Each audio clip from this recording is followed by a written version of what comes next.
Hey, what's going on, everybody? Welcome to the New York Business Podcast. My name is Jacob Restituto, and today I have Frank Antonetti here, the owner of several different businesses. We'll get into them in a couple minutes, but I really appreciate you taking the time. This is going to be a really great conversation.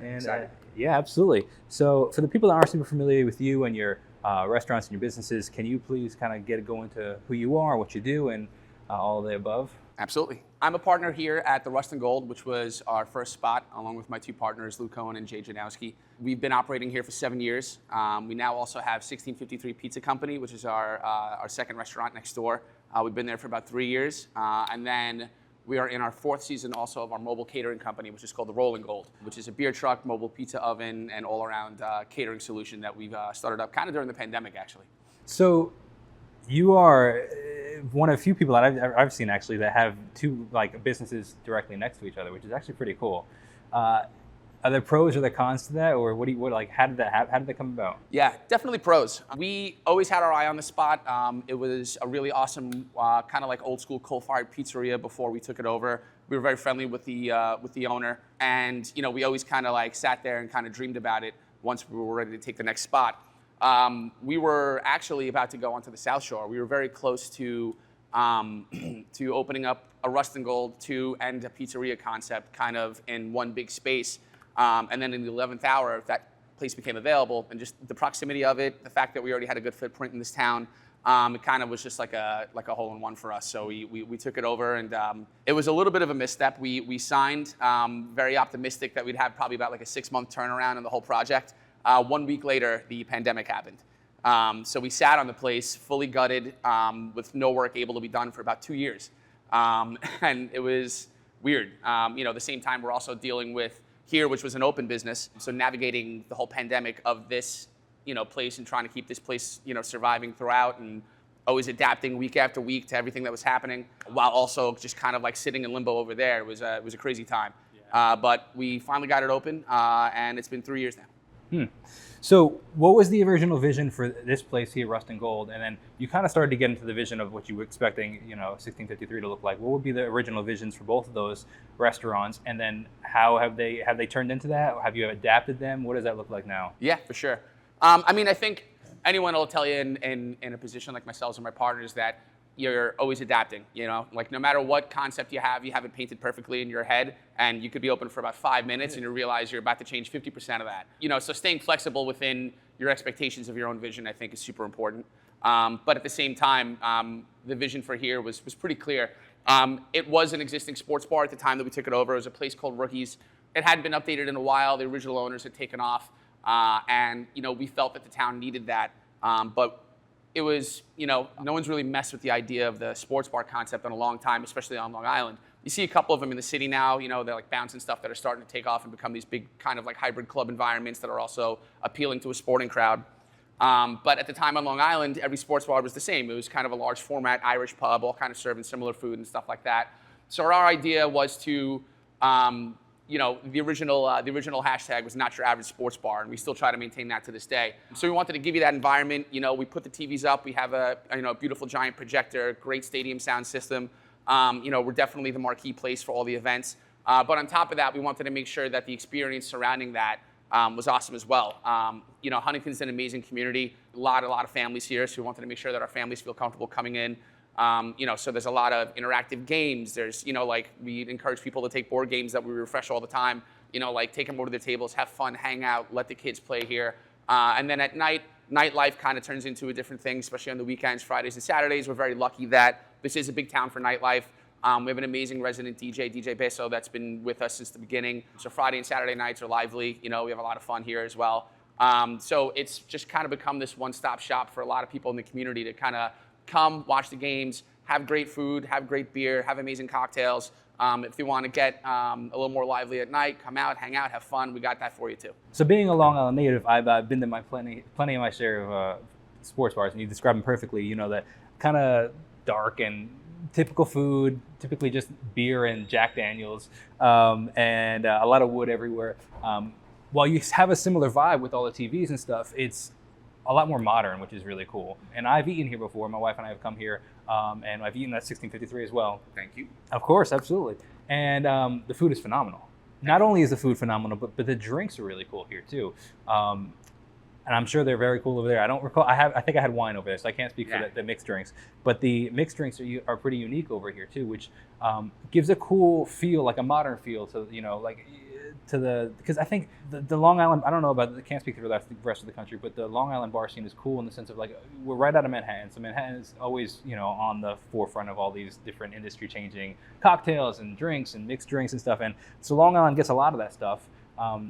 Or it can get a lot of that stuff, but a lot of places don't always, embrace it. Yep. So it's cool to see a restaurant that has that classic feel of, hey, we can watch the games if we want to, but is also still family friendly. Because I don't know if I'd really want to take my daughter to a to a sports bar. You know what I mean? It still smells like cigarettes. She'll learn some life lessons there, but you may not be ready for them. Yeah. You can't get the cigarette scent out of the wood from 20 years ago. You know what I'm saying? So but while also being kind of cool and hip in the meantime.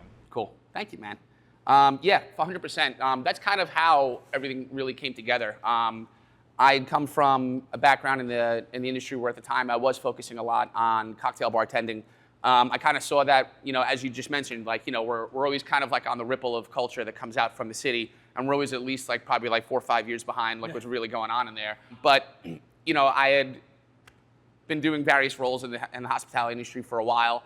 I missed being a bartender. I got back behind the bar for a while, and at the time this was probably about 2011, 2012. So you're really starting to see the first, that wave of really amazing cocktail bars in the city are now flourishing. Smaller ones are starting to pop up.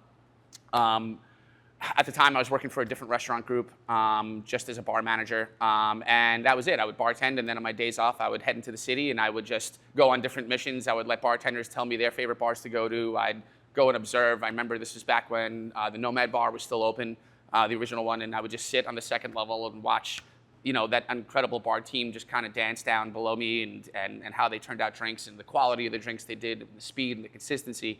So I came back here and I was working at a place that had, kind of an elevated cocktail bar, and the chef owner was very supportive of me kind of doing my thing. So it was around that time that I met my partners, Jay and Lou. They'd known each other. They both were individually successful and both had experience in the restaurant industry and owning businesses and stuff like that. And we're looking for somebody that kind of had a little bit of a presence in Huntington. We got connected. They would come sit at the bar. I'd make them drinks. We'd just kind of BS for hours about our ideals and our visions and our values and what we want out of a restaurant and stuff. And then after a while, I was like, these guys are friendly, but are what's going on here? I feel like I'm getting courted. And sure enough, we eventually started talking about this place had become available and would I like to get involved. I was super excited about it. It was always a dream. I love this town. I've lived here 11 years now. I'm originally a South Shore guy, but came up here and hope to stay here now.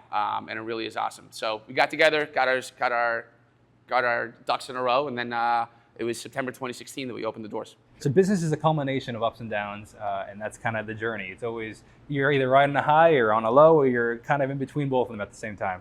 Mm-hmm. And one of the goals of this podcast is to be a business podcast for business owners, where we can tune in and be like, oh, I relate to that. Oh, I really, that resonates with me. Or also get ideas on how, how a construction company can help a bar and how a bar can help in the sense of oh, I've never thought of that marketing idea, right? So one thing I'd love to hear about is if a particular success story, something that you tried and really worked in any of your locations or any of your businesses that you've really found that it worked and you continue to plan on doing. I guess the first thing that comes to mind is probably the birth of the Rolling Gold, our mobile catering service, because that actually started during the pandemic as more of a beer home delivery service.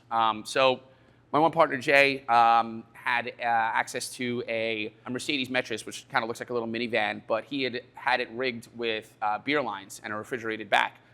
He had properties where he would run big festivals, so it was useful for him to have a little vehicle that can maneuver quickly around and kind of set up mobile bars wherever it would. So at one point during the pandemic, they made to-go drinks and delivery. They relaxed the rules on it. So we immediately were like, we all put our heads together and we're like, let's kind of be the beer ice cream man. So we started driving around and we'd go around to residential neighborhoods and go up and down the blocks and literally just sell growlers and cans and stuff. And you'd see grown men running out of the house like it was the ice cream man with money in their hand, and it's like the first joy they felt in a month. And it was awesome. So we're like, this is. Again, we're so down in the dumps. We have no idea what the future holds for the business or anything like that. We're just so happy to be having any sort of success, income, anything.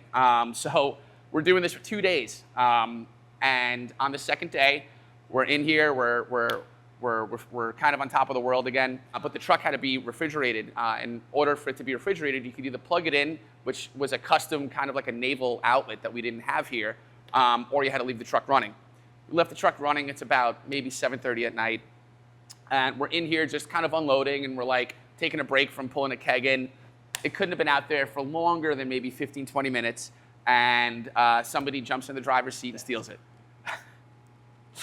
They proceed to take it on a joyride all around Huntington and South Huntington. They trash it. They bust the tires. They're riding around on the rims for a while. They eventually leave it in the parking lot of a school about a couple miles away. And apparently all night, everyone from the neighborhood was just pulling up to the truck and just pouring beers, filling up the containers to take back to their house. It was definitely a party. I wish I'd been there. I wish I got the invite. I didn't get invited. The next day, that was it. Like any serotonin that we had felt had been absolutely devoured. And we were just like kind of lost. So we posted on Instagram. We're like, guys, we can't believe it, but the beer truck has been stolen. And this is a day after we launched this on Instagram, and it was like the response was insane. People were hitting us up, come to here, come to our block, come to over here. So now we're like, guys, it got stolen. Thank God there was a good Samaritan that an hour after we posted called us and was like, yo, I'm looking at it right now. And like, it's in this parking lot. So we shot down there, we recovered it. Unfortunately, it was totaled, but in the next 2 weeks, we probably got about 30 to 40 inquiries. Hey, like, could you come do a block party? Hey, like, when all this is over, can you do a birthday party? Do you still have that truck? So that idea kind of was like, wow, we have something here that could potentially go beyond just what we initially conceived as far as like the beer delivery service. So we're like, all right, if we're gonna do this, let's do it right. So we had the idea of using a classic car. So we found an old '63 Chevy Suburban, which is like kind of like a panel truck. And we recreated what was in the back of the fridge truck. So we just kind of insulated it, made it a space where we can run kegs. We had our tap guy come and shoot lines into the side of the truck. So now it's got 6 taps pouring out of the side. And we started with just that and did some kind of like tray catering. And from that, it's grown to now we have a full bar trailer that pulls up and opens up to a 3-tier cocktail bar. And just last year, we added an imported Italian oven on wheels. So it's a Fiat Forni. It's on a single axle trailer. So now we have the ability to make you wood-fired pizzas right in your front driveway or your own backyard, anything like that. A success, a failure, and then ultimately a greater success that we hope to keep building on. So there's a lot, I think, in just one conversation that can be pulled out of. And the first thing I want to talk about is I don't know what the word would be like, but there's something I think that differentiates certain business owners from other business owners. There's the cautious business owner, and then there's the one that's willing to take the risk. And I resonate a lot with the one that takes the risk in the sense of like the beer truck on wheels is a great idea. Anybody that heard it would be like, oh, that's a great idea. But then there's a lot of people out there be like, it would never work, or oh, we'd get in trouble with the town, or oh, we do that. There's a lot of no's before they get to that yes, right? And I appreciate the fact that this part of the success, while there was a failure in the middle of it, part of the success is only predicated on the fact that you actually had the willingness to actually go out and try something, right? So I think that could be a lesson for a lot of people. Just try it. If it fails, which it did at one point, it fails, and so what? Now, the cool thing is you mentioned that it failed. Now, a lot of people, again, would be stopping there and be like, okay, well, it was fun while it lasted, but that really sucks, and now, like, why would we try again? It's probably just going to fail, Yeah. But the ability to see past that frustration and see, like, okay, that really sucks. But, but, like, seeing the opportunity there as well, and saying, okay, that really sucks, but, like, there's still a huge opportunity here, and there's still a huge market that we can still fit. It was obviously a great idea. And sometimes those great ideas cost us dearly. Yeah. But from that, you're able to pull out of that and say, okay, hey, so the those classic words that you see in those '90s posters with the guy climbing the wall, like perseverance. Yeah. But it's true. Like you kind of get over the hump of, oh, this is pushing through that. Okay, this can work, and then it does, and then it fails, and then now it's working greatly, right? But that's a really interesting story. I mean, I can't believe somebody stole it. That's so wild. Yeah, he was 16 years old. Oh my gosh, it's even crazy. I'm just like imagining him like putting like the telephone booths on telephone and books on the driver's seat. But he was eventually caught. I don't know where he's at now. I hope he's turned it around for himself. I love that. continuing along with the ups of being a business owner, what would you say one of the most rewarding experiences you've had in your career? I'm a sucker for the stories of the people that come and occupy like a restaurant space or especially a bar space. And on a long enough timeline now that we've been lucky enough to be here 7 years, you get to see stories develop. One of my favorite ones is we saw a first date on bingo night, which we do every Tuesday, which is super fun. At the time we didn't know it was a first date. They just happened to be here on their first date. They started dating. They became regulars.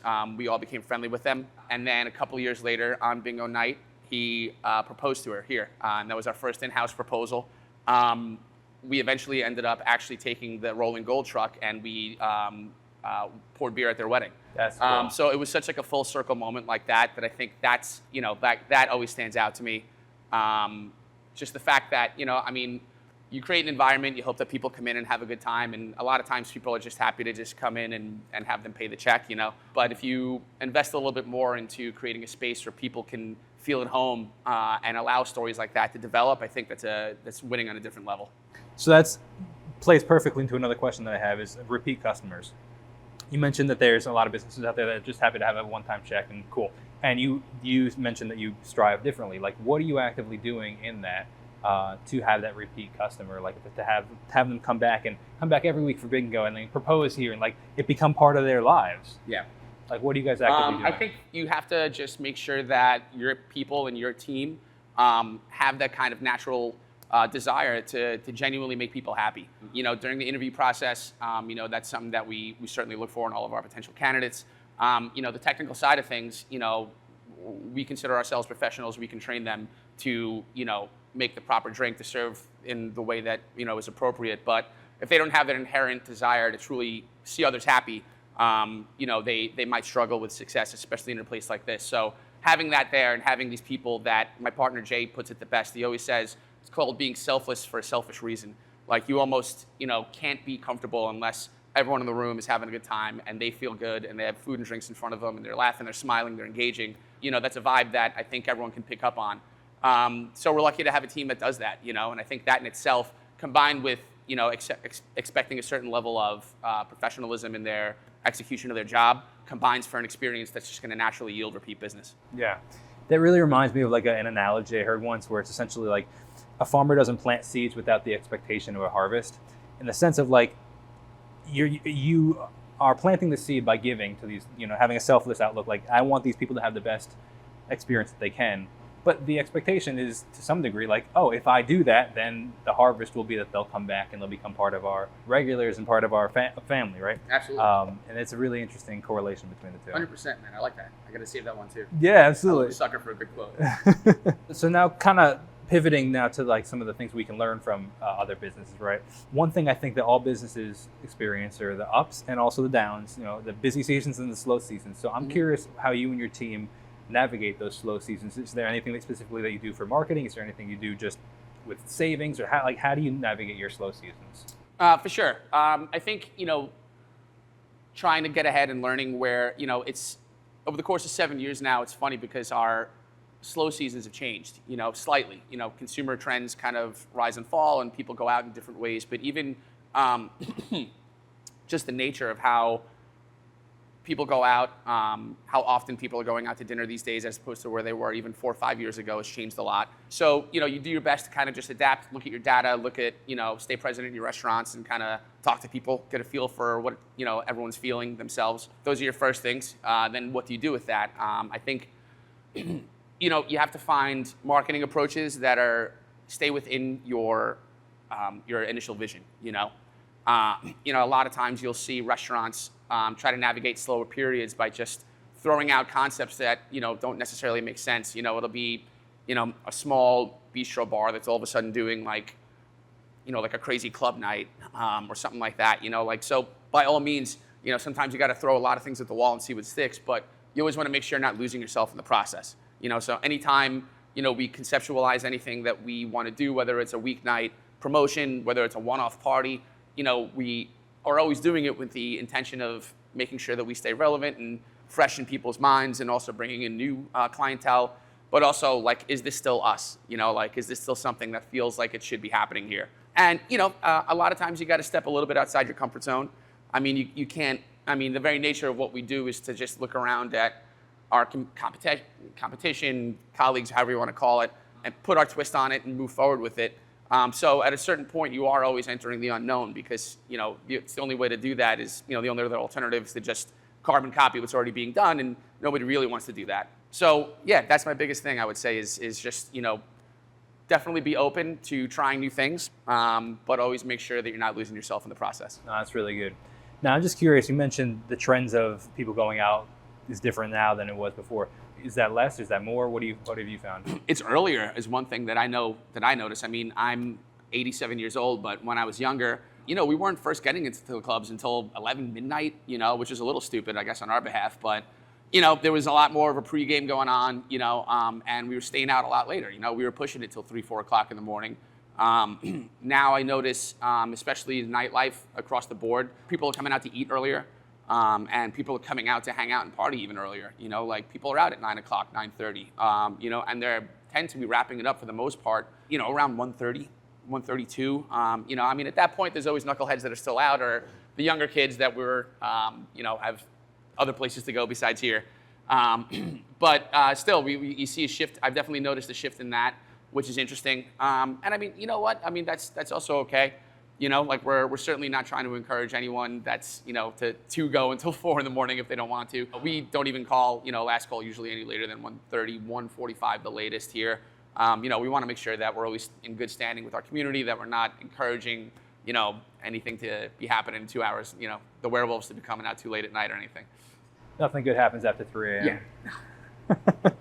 So you mentioned in those slow seasons, you like to do you like to try different things. You mentioned your bingo night. Yep. What have you found? Like what, for example, marketing opportunity? What has worked for you? We're in this moment right now where there's a lot of cool entrepreneurial type of influencers that are coming out. So we see, a bunch of years ago, influencers started coming out, and a lot of times it was just simply, Instagram posts in exchange for food. What's cool is I'm seeing a lot of influencers that are now like, hey, like I can take this to the next level by introducing levels of event planning into my influencing.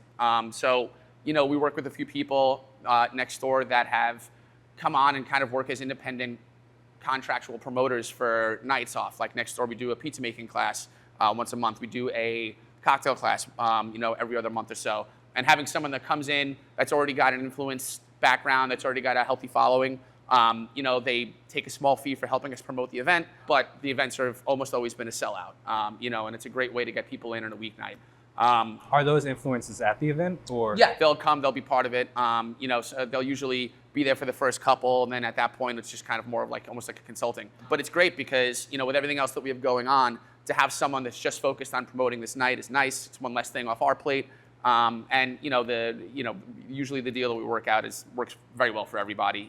Here you also have the option to do some independently promoted ones. Like on Thursday nights here, we have a company that comes in just for Thursday nights. They promote a little bit, but mostly we have a social media team here that's absolutely fantastic, and we'll do trivia that turns into karaoke a little bit later in the night.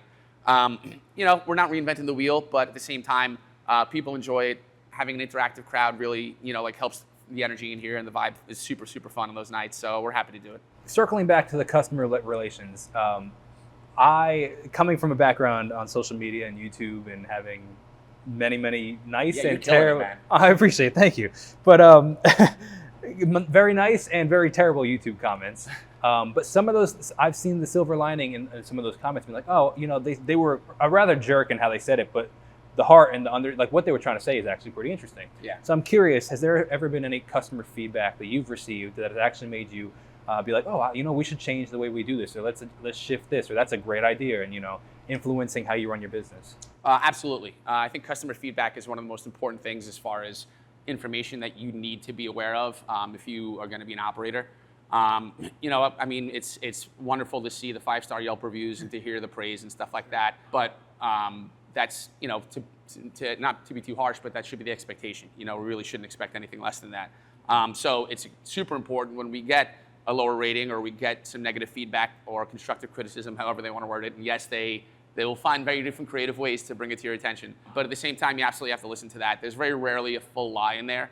Sure. There's even even an exaggerated story that's typed out of passion in the heat of the moment and anger. You can sort through all that stuff and still pull the truths out of there. There's probably something that needs to be addressed, whether it's a step of service, whether it's something that's happening in the kitchen, whether it's a quality control issue. So yeah, absolutely. I mean, it's never fun, but that's just part of this. And I think the people that do the best in this industry, the people that have that kind of shell built up, where there's no longer a personal attachment to the, I guess, the anger or the frustration that the guest is voicing to me, because at the end of the day, even with all of that, obviously, unless it's to an extreme level of disrespect, which is why we have security, I'm still going to try to sort through all of that, find the issue, and it's my job to do everything in my power to make that person leave happy and satisfied. Absolutely, absolutely. So let's talk about you as the business owner. How do you find the work-life balance? What does that look like for you?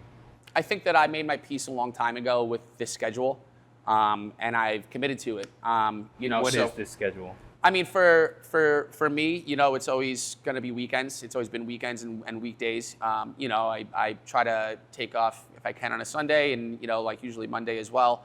But that's it. I just know that I'm here. Almost every night. I'm here weekend nights as well. So is my staff. So is my team. Everyone that kind of knows what the life is, accepts it. It's different for management and myself and my partners because we're doing this on a far longer time than a lot of other people. I always say, it's a very transient kind of field for servers, bartenders. This is rarely the last stop on the train for them. It's usually something to help pay through college or get through the first 3 years of independent living, whatever it is. It takes a special type of psycho to make this your absolute life. If you make your peace with it, then it all kind of comes naturally, and you keep telling yourself you're working towards something greater. So you see a lot of people out on weekends and their Fridays and Saturday nights doing whatever they want, their weeknights. You see a lot of vacations, a lot of things like that. And sure, they look awesome. And it's not like I'm nailed to the place. I, of course, get time away, and my partners are all fantastic and making sure that the work-life balance does stay healthy. But overall, it's like, that's it. You're the guy. If you want to be the person that's there on, that's supporting your team, that's interacting with your guests, you have to be here during prime time. There's sacrifices that come with that. I'm 43. I'm not married. I have no children yet. That's certainly on the horizon, but it's affected those things in the past for sure, which is regrettable. But again, I come from nothing. I come from a very humble beginning. I really wasn't supposed to be a business owner. I was probably supposed to be a cop or maybe a mechanic, or like a possibly clown. I'm not sure. My business partners provided me with an incredible opportunity when we first started here. My debt to myself and my obligation to them and my team is to make sure that I am that guy.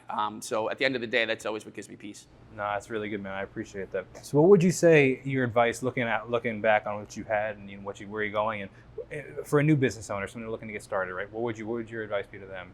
Just be there. You got to be boots on the ground. From the second that the opportunity starts.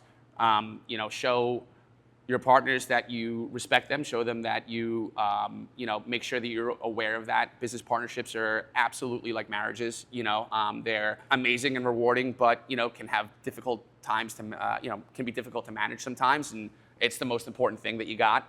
So you have to make sure that that's always staying healthy. Make sure that you are constantly checking yourself.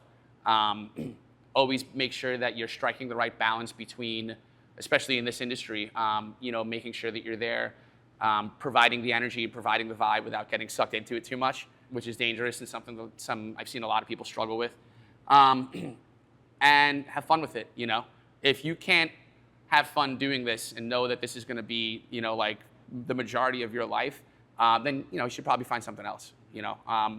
I've worked longer hours here, longer days, longer weeks here than I have in any other job I've ever had, and it's never once felt the way it felt when I had a brief foray into trying corporate America and like sitting in a cubicle from 9 to 5. Like, it never felt natural to me. This has always felt where I belonged, no matter the level of work that you put in it. Yeah, absolutely. So wrapping it up, one thing I love asking people is, what is one thing that you wish you knew when you first started that you would incorporate? To be more humble. I certainly worked for what I have, but especially in the first few years, I absolutely loved that feeling of, like, all right, like, you know, this is the guy to talk to, you know, like it was nice to I said, just, you know, stay humble. Just remember that no one person is ever irreplaceable in an environment, you know, and to make sure that you are always feeling the obligation to your people to make sure that they feel appreciated and understand that, you know, there's no man is an island, and we're totally relying upon each other and the whole unit to make sure that we all stay successful. No, that's really good, man. Well, I really appreciate you taking the time. How can people support you and your businesses and find you on social or whatever the case may be? Rust and Gold is the Rust and Gold. 1653 is 1653 Pizza Co. Both are on Instagram. We're on Facebook. We have websites, but mostly just come on down and say what's up. Absolutely. And you mentioned that Tuesday nights is bingo nights. Yeah, so Tuesday nights are bingo nights here. Always starts at 8 o'clock. It's amazing. Thursday nights we have trivia and karaoke. Friday and Saturday nights we have DJ Besso. And any night of the week, it's always an awesome spot to hang out. Next door, we have aperitivo every day at 4 o'clock. So we have like an Italian happy hour for a couple hours. We have live music during the fall. We're going to be pushing into more of a nightlife there, bringing in some DJs, some fun things like that. So it's going to be an awesome season.